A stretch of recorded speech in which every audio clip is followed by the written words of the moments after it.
আমি আমাদের উপলব্ধিটা বললাম যে ওদের সাথে আমাদের ফারাক কি। এত বছর সরকারে নেই, সেই অবস্থায় দাঁড়িয়ে ওই যে একসঙ্গে যাওয়া এবং তার একটা আলাদা হৃদস্পন্দন তৈরি, এটা আমাদের কর্মীরা যদি সেটা করে তাহলে সেটা ভালো দেখাবে, এটাই উদ্দেশ্য, এটা করে।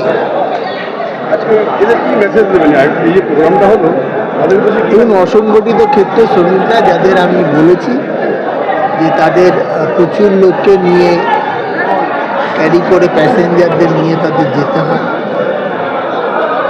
তার ফলে তাদের অনেক সময় মেন্টাল ব্যালেন্স কমে যায়, কিন্তু সেটা যাতে বজায় রাখে এবং রাজ্য সরকারের যে সমস্ত অসংগঠিত শ্রমিকদের জন্য যে সমস্ত প্রকল্পগুলো আছে সেই সুবিধাগুলো যাতে তারা পায়, আর মানুষের সাথে তারা যেন নিয়ন্ত্রিত ব্যবহার করেন, তাহলে সেটা ভালো থাকে।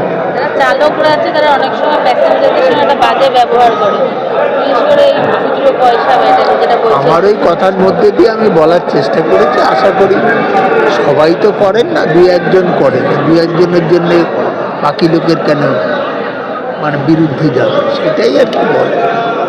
আশা করি সম্মেলন তো এই উদ্দেশ্যেই করা।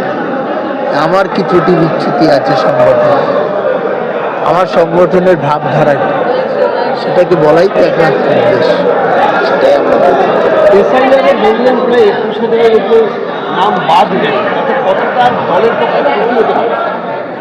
এবং ব্যাপার হচ্ছে যে এই ভোটাররা কাদের ভোট দিয়েছিলেন, এটা ফাইনাল লিস্ট হলে আমরা তো সংখ্যাটা পেয়েছি, আমরা দেখব যে অ্যাকচুয়ালি 21 বা 24 সালে এরা কতজন মানুষ ভোট দিয়েছিল, তাহলে আমরা একটা হিসেব করবার চেষ্টা করব।